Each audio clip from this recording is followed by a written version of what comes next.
Anita, how's your mental health? Questionable at all times. You know this. Yeah, how's the mental health of your children? Also a little bit tricky. Can I tell you my experience in trying to find therapists for myself and my kids, Mel? Yes, please. Okay, this is how it goes. You ask around your friends and your family for a referral for somebody who's nearby. You finally find somebody who sounds like they might work for your family. You give them a call and you find out that A, they're not accepting new patients, or B, they have a huge wait list. So you start over again and you ask people if they know anybody who would be a good therapist and a good fit. Finally, you find one, you go and you meet with them and you figure out that you don't actually like them that much. But it's been so much work to find somebody who you can go to in your area that you're kind of stuck with them. Well, do you have any ideas for how to get around this? I do, because guess what? I've actually had some therapists that I have found on my own, which involves what you're saying. Sometimes I remember one time I was like 3 hours in the bathtub on my phone looking through websites.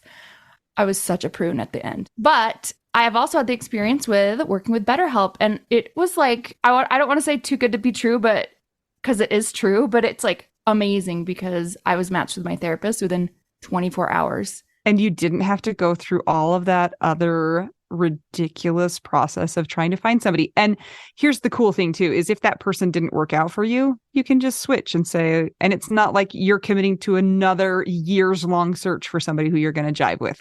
It's true. And I lucked out, or maybe just BetterHelp is really good at matching people together because I never had to change my therapist. I loved her. Perfect fit for me. And I know that some of our friends have used BetterHelp and they've had to change therapists, and boom, same day, you can change.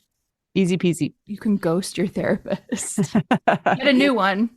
I love this idea. BetterHelp is one of our sponsors. If you use our promo code trybetterhelp.com/WWDN, you get 10% off your first month. And we totally recommend it. Yes. Get some therapy. That's trybetterhelp.com/WWDN.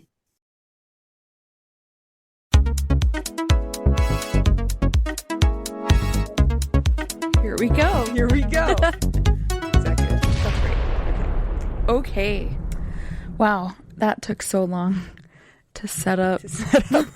I feel like I need to turn this way so I can gaze into your beautiful eyes. Oh. But you don't have your smoky eyes today. I don't, and I don't have the hat.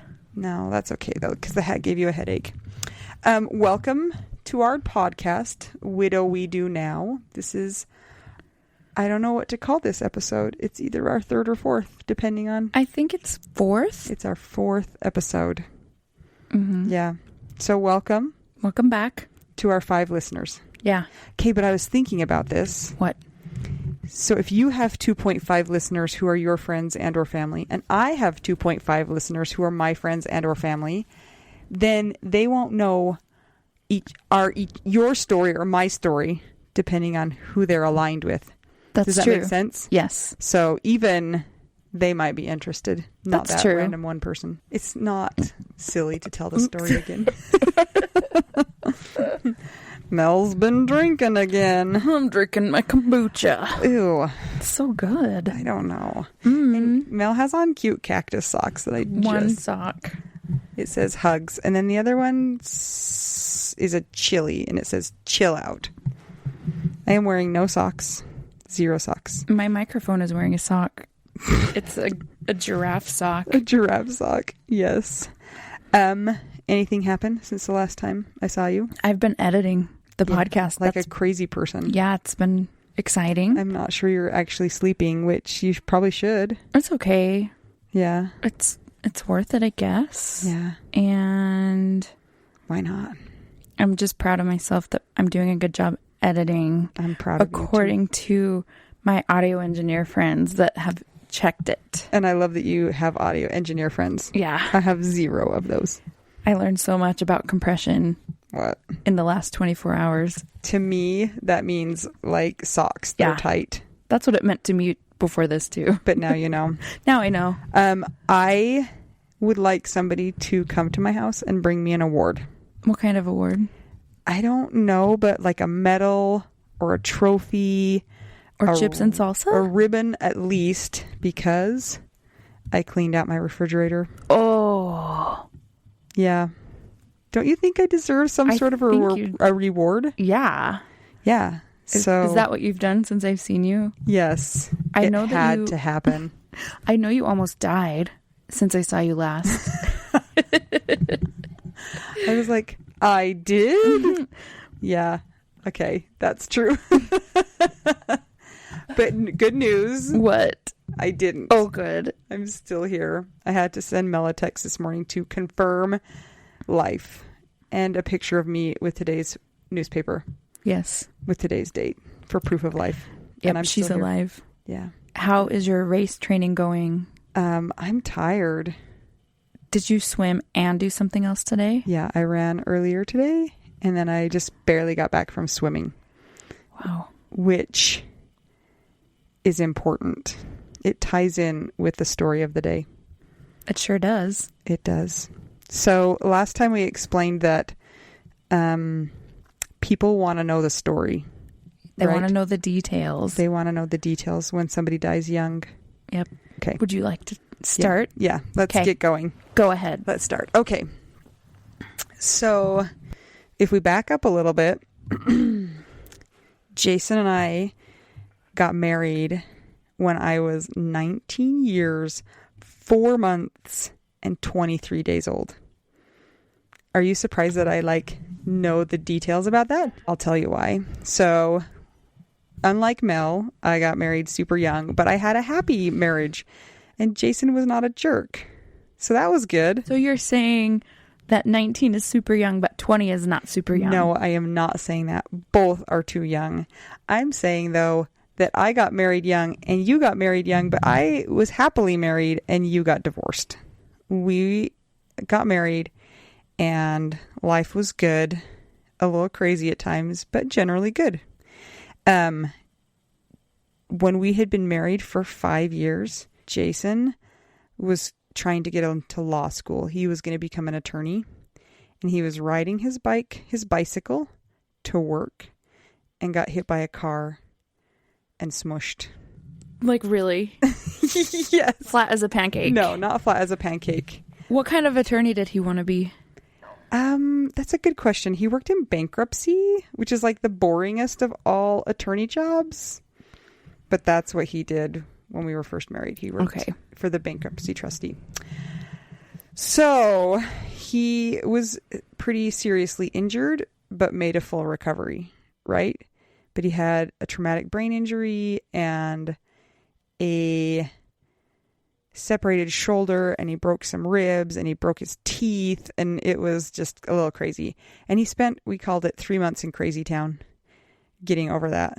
Like he said, crazy stuff.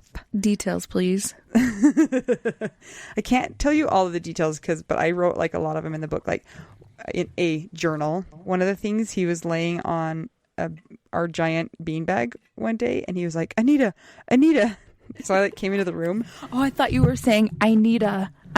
See? We talked about that last time. Anita. And I was like, what? And he's like, we should rename the team. And I was like, okay. And he's like, let's be the little white fish that could. And I was like, okay. So that kind of crazy stuff. I love it. And there was lots of stuff like that. Anyway, he recovered. But when he recovered, while he was recovering, he was kind of rethinking life, and he decided he did not want to be an attorney because he hated it. He hated his job. So he came to me and was like, Anita, I think I want to be a teacher. And my response was, well, that's a terrible idea. And he left all sad and okay. Oh, yeah, I know I'm a terrible person. Kind of a jerk. I know. But he wanted to be an attorney, and then all of a sudden he wants to be a teacher. That is a big change. That's a change, right? It's a paradigm shift, definitely. Right. He came back again 3 times. And on the 3rd time, I was finally like, okay, if you really think it will make you happy, and it's not just because you can't think of anything else you want to do, then okay, let's do it, right? So he did. He went back to school, and he got his master's in education and became a teacher, and he loved it. Best decision he ever made. So he taught 8th grade English. He showed you. I know, but we were poor too, so lame. But I totally don't regret it. Like, it was the best. We had lots of time together. We wouldn't have had that together if he was an attorney, right? We would have had more money, but I wouldn't have ever seen him. Yeah. Summers off. True. Vacations. Yeah. Home at like 4:30 every day. It's also really rewarding to work with kids. Yeah, right. As opposed to just take people's money. Yeah. Right. I mean, that's rewarding in a different way. Do you want to know something funny? Yeah. Scott wanted to be an attorney also. What? Does everybody want to be an attorney? Probably because they think, well, the money's great. Yeah. And then they learn what it all entails. And then they're like, nope. No, thank you. So Scott's dad is an attorney. Oh. And I think he said that he went and interned or something for his dad, or I don't know. And he's like, as soon as I learned that it was a ton of paperwork, I was out. Yeah. So, well, I think it was always funny that Jason even wanted to be an attorney because he hated his job so much. And it was like, why? But as soon as he became a teacher, like, he was happy. He came home happy, and he never did when he worked in bankruptcy. So it was a good decision. Did the accident change his personality? A little bit. In what way? So before, he was not a hugger. But after, he hugged everybody. Really? And that stayed. Like, most of the stuff went away as he recovered, but he still hugged people after. Like, he would give people big bear hugs all the time. But, like, while he was in Crazy Town, like, he went to go get his teeth fixed. And they got done fixing his teeth. And he, like, walked behind the reception desk and gave everybody a hug behind the reception desk. And I was standing and I was like, I don't, like, with my, you know, like, my hands shrug, you know, like, I don't know what's going on right now. Were they scared? They were a little bit like, why is he hugging us? Yeah, no touching. Don't touch me. But he hugged them all, like, big hugs, and it was just like, thank you so much for fixing my teeth. He hugged the dentist. Oh. He hugged the assistant. It was pretty funny. He was full of joy. Yeah, and he kept hugging people after that. So that was, like, I would say the biggest change. And then he tried to use it as an excuse a lot. And there came a point where I was like, nope, that's done. We're done with that. You can't use that as an excuse. But spoiler alert, that's not what killed him. That might not be even important. I don't know. It was important in our life, though, because it shifted the entire direction of our life. Also, fun fact, when he got hit by a car, I was in Seattle doing my last internship for physical therapy school. Wow. How long were you up there for? I was up there for 2 months. And so I got a phone call that was like, hi, Anita, is my sister-in-law. She's like, I have something important to tell you. Jason was hit by a car this morning on his way to work. And I just started crying. I was like, because you thought he died. No, I knew he didn't die because she told me he didn't okay. die. But still, I was in Seattle and he was here. And that was stressful. So I got on a plane and I came home and right to the hospital. Same day? Same day. For only time I've ever flown first class. Ooh. Yeah. And it was like an 1.5-hour flight. And I was like, so, like, I was just like shaking my leg the whole time. And the guy sitting next to me was like a businessman, like a pretty, you know, he was flying first class. And he was like, so where are you going? Like, he could tell something was not right. And I was like, oh, I'm going home because my husband got hit by a car this morning on his bike. And he was like, can I drive you to the hospital? And I was like, no, I have somebody picking me up. Anyway. Oh, he was nice. There are some of the nicest guys in first class. I used to travel first class. What? Back in the day. I went skiing with a couple of old guys that were in first class one time that came to Utah. I want to fly first class more. That was not an enjoyable first class experience. And I got home, and this is all not important at all. I had a container of mace in my backpack, and they didn't even like find it. Like, I flew home with it. TSA Seattle, come on. Although I'm glad because I mean, I would have just chucked it at them. I would have been like, I don't care. Like, just take it, you know. But they probably pulled over the little old lady next to you. Yeah, maybe. Yeah. Anyway, so he got all better and he became a teacher. And then we started having kids. We have 4 kids. Our oldest is now 13. And then we have a 9-year-old, a 6-year-old, and a 3-year-old. 1 girl and 3 boys. They're all crazy. They are. I've seen. She's seen the evidence. They are full of energy and life and craziness. And it's totally mother's revenge because I think I was a little bit of a crazy... I know for a fact I was a crazy child, so... Were you really? Yes. What did you do? I was sort of... People might think I was raised by wolves. So you never took baths and you never brushed your hair and you ran around and you lived in the woods and built a shack in the trees. Okay. I ate a lot of gum off of bleachers. Wow. Congrats. It doesn't taste very good. How old are you when you stopped doing that? That's a good question. I don't know. You still haven't stopped? No, I have. Because I can just buy my own gum now. Gum was outlawed in my house because it always ended up in my hair. Oh. So I had to get it somehow. I remember getting rocks out of the gum, chewing it and having to pick out rocks. Ew. Why am I telling you this? Dang it. Okay. So, started having kids, had our family. When we had 3 kids, we had a discussion about whether we should be done or whether we should have 4. And the conversation went like this. We hate all of our kids. Let's have another. And so we did. Are you serious? Yes. Those were the exact words we said. Because it's hard to be a parent. Kids are hard. But we also had fun doing it. So we had another kid. And he's 3. And he's hilarious. He is hilarious. And he's cute. Yeah, he is. And today we were eating dinner and he kept saying, "This is scrumptious." And I was like, "You're so cute, except for when you're not." You need to describe what he looks like because he is really cute. So my youngest has this wild, blonde, curly, crazy hair. That's what he looks like. And when he wakes up, he's got awesome bedhead. Kind of all the time, he's got bedhead. He's so funny. Yeah. Maybe one day he can say something on here. So I hope he says, "That's scrumptious," because it's really cute. I'll get the bug in here. Yeah. He thinks Mel is magical because she makes a bug noise, and so it's pretty funny.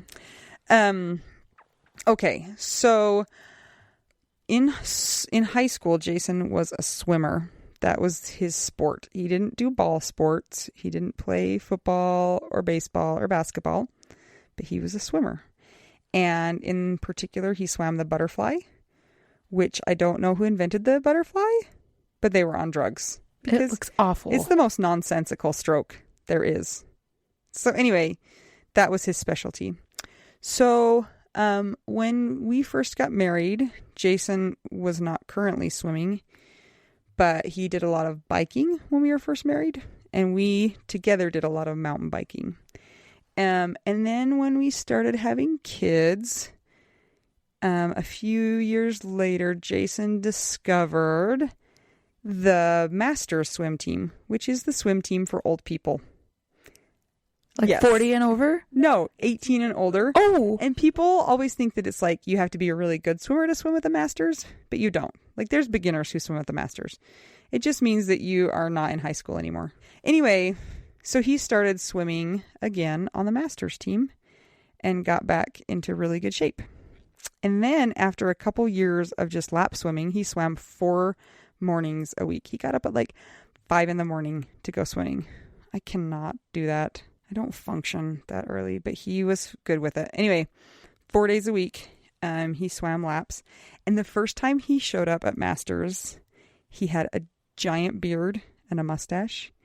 And one of the ladies who I'm friends with now thought he was homeless. Oh, just like your youngest child. Yes.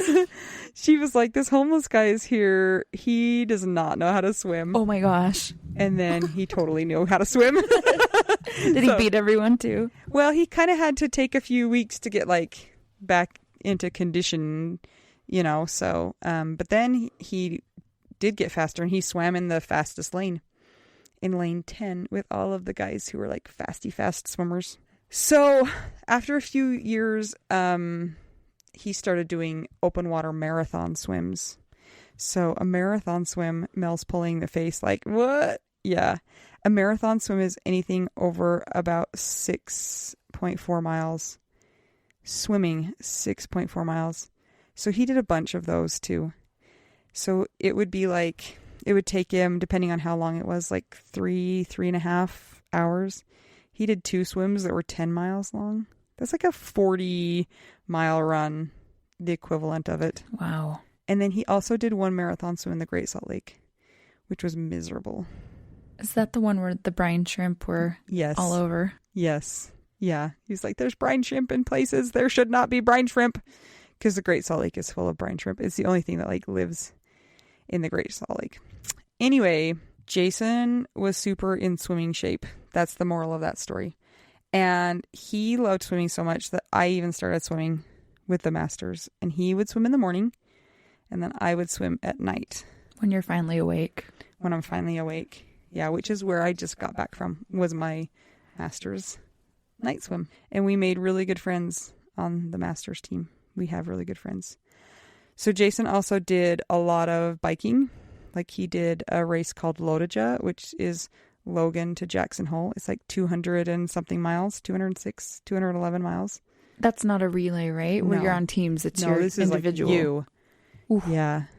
And he did it pretty fast. And I thought, and he broke his arm right before he did it. And he still did it. Ragnar is the relay, right? It's a running relay, yeah. Okay. But he did a relay called Salt to Saint every year. Okay. Where they ride from Salt Lake to St. George. That just happened. Yeah, in a relay. So anyway, the moral of the story is that Jason was doing what you're supposed to do to stay healthy, right? Lots of cardiovascular exercise. So the story, just like Mel's story had a little bit of complexity, our story has a little bit of complexity to it too. And that complexity is that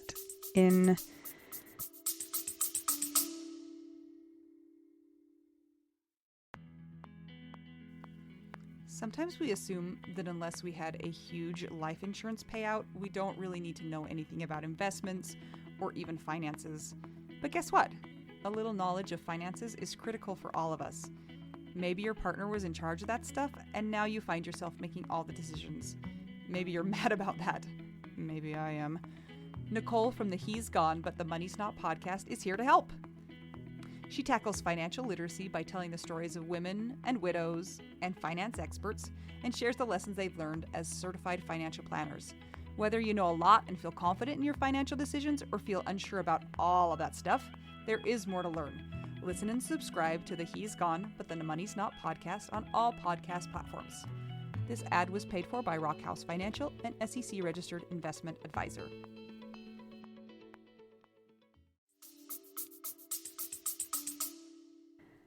About November, I started having some weird symptoms when I was like swallowing. And it's because I had a thyroid nodule that was super big that was like pressing on my esophagus. Yeah. Did it hurt? It felt like I had a pill stuck in my throat. Like really, really irritating. And I knew the nodule was there because it's been there for a long time. And I went to the doctor and they biopsied it like, it's been probably like 5 or 6 years ago. And they were like, it's fine. It's just your thyroid is giant. So I didn't want to take it out because why take it out? So I didn't.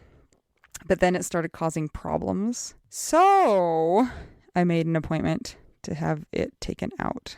And that appointment was scheduled for January 2nd of 2019. So that was a Wednesday. So we went to the hospital. Nella's shaking her head. We went to just because I know what's happening. Yeah. Went to the hospital. On the way to the hospital, we had like this discussion because it was really cold outside. And Jason was like, I feel bad for cowboys. They would have never gotten warm even when they lived out on the plains. And I was like, I think they lived in cabins. And he's like, really? I just thought they like lived out with the cattle. And I was like, I think in the winter they had to have lived in cabins or something. So we had this big discussion about that. And when the surgeon came in and was like, do you guys have any final questions before I take you for surgery? I was like, yes. Did cowboys live in cabins or on the plains during the winter with their cattle? And he was like, I think they lived in cabins. And I was like, yes. Thank you for agreeing with me. You can do my surgery. And then I had my surgery. He proved himself competent. Yes, because he agreed with me. Anyway, surgery went great. I woke up from the surgery and I took a selfie of myself. Went home, started recovering, whatever. So the next day, Jason went back to work and I stayed home and like slept all day.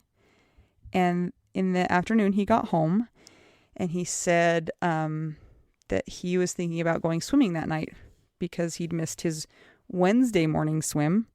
And I couldn't go swimming because I just had surgery. So I was going to miss the Thursday night swim when I would go swimming normally. And he said he was going to go swimming. And I was like, that's a great idea.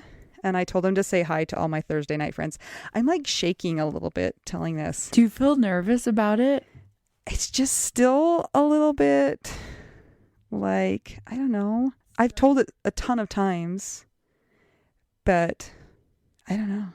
It's harrowing to me. It's a little bit, ugh. Because I know some of it already, but I don't know all of this. All of the details, yeah. I'm shaking with you. Okay.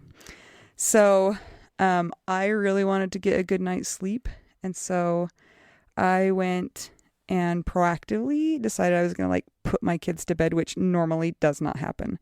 We just normally like yell a lot and tell them to go to bed. But I went in, with my 2-year-old, he was 2 at the time, and laid down on the bed with him and was like snuggling with him. Laid down with him on the bed to get him to go to sleep. And Jason came in. We had a pretty good rule about never leaving without saying goodbye and like, I love you. So he came in and I was like, where are you going? And he was like, I'm going swimming. And I was like, oh, it was a little bit early. I thought he was leaving a little bit earlier than he needed to. But anyway, he had his green swim bag and he was wearing his red puffy coat and he leaned forward to kiss me, but I didn't lean forward to kiss him because my neck was sore. It had like a big slice in it. So I touched my fingers to my lips and then reached forward and touched him to his lips and told him I loved him. And then he left to go swimming. So the 2-year-old, I got him to sleep really quickly, which is not normal. And then I climbed up onto my 8-year-old's bunk bed, also not normal, and laid with him and he went to sleep, and then climbed down with my 5-year-old at the time and snuggled him off to bed and he went to sleep. I was so excited that all the kids were asleep. I got my phone out and I texted Jason, all the kids asleep by 8, like exclamation point, like so excited. And then I went and started watching Netflix as one does instead of going to bed. What did you watch? I don't remember. It wasn't Stranger Things. Do you want to know what Scott was watching while he died? The Good Place. Oh, how weird is that? It's super appropriate. I know. I'm hearing footsteps upstairs. A child is awake. I bet I know who it is. My boyfriend. Dang it. Anyway, so my daughter was still awake, and at about 9:20, I thought to myself, Jason is doing exactly what I do. I always stay and talk to my friends because I have like some of my best friends are some of the swimmers there. And I thought that was weird, but I just thought that he was chatting with people. At 9:30, there was a soft knock on my door. I wasn't even sure I heard it, but my daughter was like, did you hear that? So I went to the door and it was a police officer. And I kind of laughed because like we've done this before, right? But he said there was an incident at the pool tonight. Was your husband swimming at the pool? And I said, yes. And he said, you need to go to the hospital. And I was like, okay. And I honestly thought that Jason had slipped and fallen and needed stitches. Like, and I was just like, you bonehead, like, that's so dumb. And the officer kept saying, are you okay to leave? And I was like, yeah, I'll just leave my daughter in charge and it's fine. The other kids are in bed. But I had just had surgery the day before, right? And I was not all the way okay. But I went into my bedroom and I put on my shoes and I put on a jacket. And my daughter was like, you got this, Mom, you got this. And I got in the car. And funny fact, I didn't put any socks on. I just put my running shoes on without socks because I was trying to hurry. And I got in the car and I was like in no shape to drive. I got in the car and I started driving and I didn't know what to do. So I called my mom. And my mom, I was like, Mom. I started crying. I was like, Mom. Okay, we had to have a pause because there was an epic cat fight right outside the window. It was great. Okay. So you called your mom. I called my mom. I cried because I just felt like I couldn't deal with this right now, right? Because I was not in a good state. She was like, I'm coming to the hospital. And I was like, you don't need to come to the hospital, right? Like, that's silly. And she was like, we're coming. And so I hung up with her and I just kept driving and I was just shaking. And then I thought to call my friend who coaches on Thursday nights. And she did not answer my phone call, right? So I just kept driving and I was getting close and she called me back and she was in a panic. And she was like, Anita, do you want to know? And I was like, yes, I want to know. And I don't remember exactly what she said to me, but she said that Jason had collapsed and he didn't have a heartbeat, but that they had gotten a heartbeat back. And then I was like, oh my gosh, this is serious. But I still was like, it's fine, right? I'm hoping that they got the heartbeat back and he's alive, but I know the story. So then I called his dad and I was like, this sounds like it might be really serious. You need to come to the hospital. And my daughter had called my sister-in-laws to come over. So they knew something was up, right? So I didn't have to tell him that Jason was, like Indy had told them. My daughter had told them. So I got to the hospital and I walked into the emergency room doors and they said, are you Anita? And I said, yes. And they directed me to the treatment area. And I walked back there and there I was met by a police officer, a plainclothes police officer. And he told me who he was. And he was Jason's school resource officer. So he knew Jason. And he was like, come over here. Took me into a consultation room. And a doctor followed him and sat next to me. And one of the swimmers was in the room too.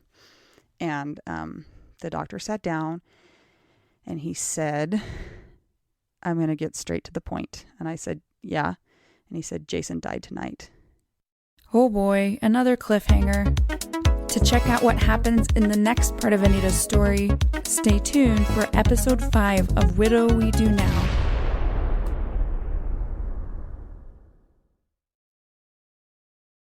This is my favorite thing to discuss with you. Tell me, what is it? One of my favorite things. I do enjoy tacos and cheese and dogs. This is about how you cannot pay hundreds and hundreds of dollars for a phone plan, especially when you're a widow, your person is dead, you might have kids, you might need another option, and you just want your phone to work, you want unlimited texting and service, and you want it to be like $25 a month.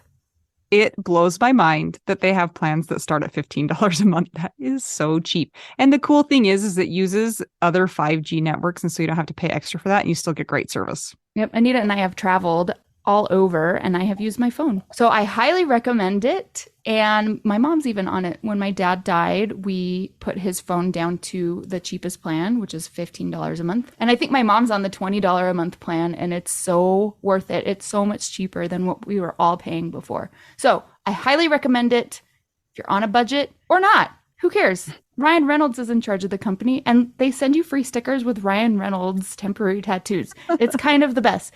So if somebody wants to sign up, what can they do, Anita? Go to trymintmobile.com/WWDN. Seriously, you guys, such a great idea. Save yourself some money. And if you're worried about losing data or having any changes with your phone, not going to happen. They walk you through it. Everything's fine. It's the easiest process of all time. Again, that's trymintmobile.com/WWDN.